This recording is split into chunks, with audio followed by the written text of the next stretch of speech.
Have you ever reached a point where everyone disappeared at once? Have you ever carried burdens in silence, giving your best, yet receiving nothing in return? There comes a moment in a man's life when the noise fades and reality speaks. When friends stop calling, when family no longer understands, when every effort feels unanswered. In that heavy stillness, when strength seems gone and hope feels distant, a deeper truth awakens. This is not a story about weakness. This is not a story about blaming the world. This is a story about a man who had nothing left to hold onto except God. And in that surrender, he discovered power, purpose, and peace. Stay with me, may change everything today. Once upon a time, in a modest town resting between dusty roads and open skies, there lived a man named Adam. Adam was not famous nor wealthy, but he was sincere, disciplined, and deeply hopeful.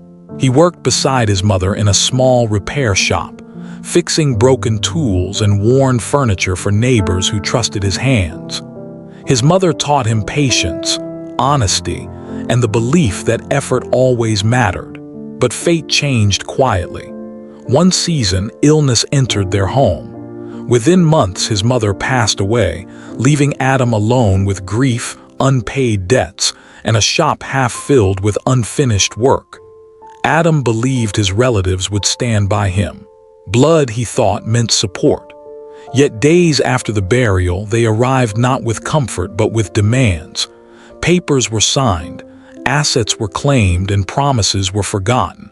"You can manage on your own," they said, taking what little value remained.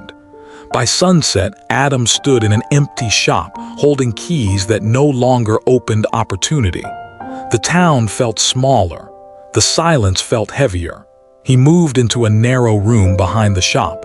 The ceiling cracked. The night stretched endlessly. At first, Adam sought familiarity. He visited old friends, shared smiles, spoke gently, but conversations shortened. Invitations stopped. When success faded from him, interest faded too. One evening, he saw them gathered nearby, laughing freely. As he approached, voices lowered, eyes turned away. Adam stopped mid-step, invisible among faces he once knew. His chest tightened. Doubt whispered cruel truths. "Perhaps I am nothing," he murmured. That night, sitting alone beneath a flickering bulb, Adam finally broke.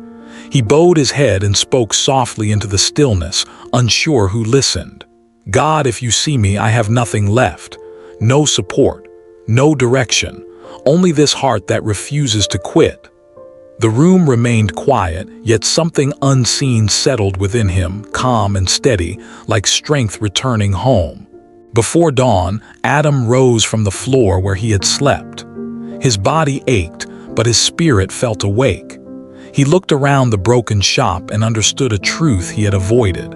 If help would not come from people, it would come from persistence. He began cleaning, sweeping dust that had gathered like defeat. With borrowed nails and discarded wood, he repaired shelves, sealed cracks, and rebuilt the workbench his mother once used. His hands blistered, his back burned. Some evenings, exhaustion pushed him to the edge of surrender. On those nights, Adam paused and remembered his prayer. Not an answer spoken aloud, but a reassurance felt deeply. "You are seen. You are guided." So he continued. Days passed, then weeks. The shop no longer looked abandoned. It looked alive. One afternoon, a traveler's cart broke near the road. With no other option, the man knocked on Adam's door. "Can you fix this?" he asked doubtfully. Adam examined the damage. He lacked proper tools but not determination. He worked carefully, reshaping metal, reinforcing joints, steady and focused. When the cart rolled smoothly again, the traveler stared in disbelief.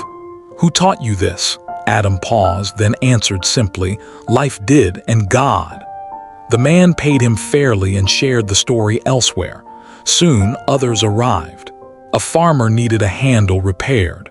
A widow needed hinges replaced. Adam welcomed them quietly, charging little, working honestly. He never spoke of loss. He let effort speak instead. As months turned into years, Adam's reputation grew, not through boasting but through consistency. He lived simply, prayed daily, and worked with gratitude. He realized something powerful in his solitude. When everything was taken, his dependence shifted. He no longer measured worth through approval. He measured it through faith and discipline. With no one to impress and no one to lean on, Adam became focused. He learned that when a man has only God, his path becomes clear and his heart becomes unshaken. Loneliness had refined him, not destroyed him. Time passed, and the town changed its tone toward Adam. Where doubt once lived, respect replaced it. His shop expanded, not in size but in meaning.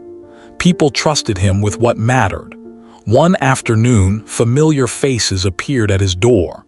His relatives stood quietly, older, humbled by their own choices. Their voices lacked certainty.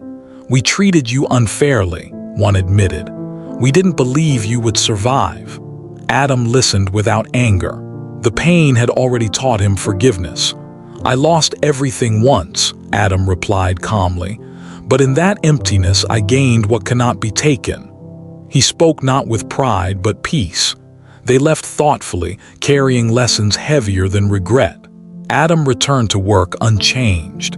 He never chased revenge nor sought apology. His reward was already complete. Adam never became the wealthiest man in town. His clothes remained simple, his home modest, yet his presence carried weight. He slept peacefully. He walked confidently. When challenges arose, he faced them steadily. He understood now that loss was not punishment, it was preparation. Isolation was not abandonment, it was alignment. At night, Adam often reflected on the journey, how silence had replaced noise, how faith replaced fear, how God remained when everything else disappeared. He realized that many men reach this place unknowingly, stripped of support, tested by rejection, forced into stillness. And it is there, in that quiet struggle, that strength is built. Adam's life became a living reminder. When a man has no one but God, he is not finished. He is focused. He is guided. He is becoming who he was meant to be. Support may vanish. Doors may close. People may leave. But divine presence does not withdraw. It sharpens. It strengthens. It prepares. And so Adam worked, prayed, and lived with certainty. He was never truly alone. He had been chosen for growth. What once felt like an ending had always been the beginning of everything that mattered. If you are listening to this right now and your heart feels heavy, remember this story. Your isolation is not punishment, it is preparation. When people step away, God steps closer. When trust is broken, faith is strengthened. When every support disappears, divine guidance begins to shape you. You are not forgotten. You are being refined. If this message reached your soul, support the channel by subscribing. Every story shared here carries meaning. Every lesson brings you closer to clarity, strength, and peace. Stay with us on this journey. May God guide and protect you always.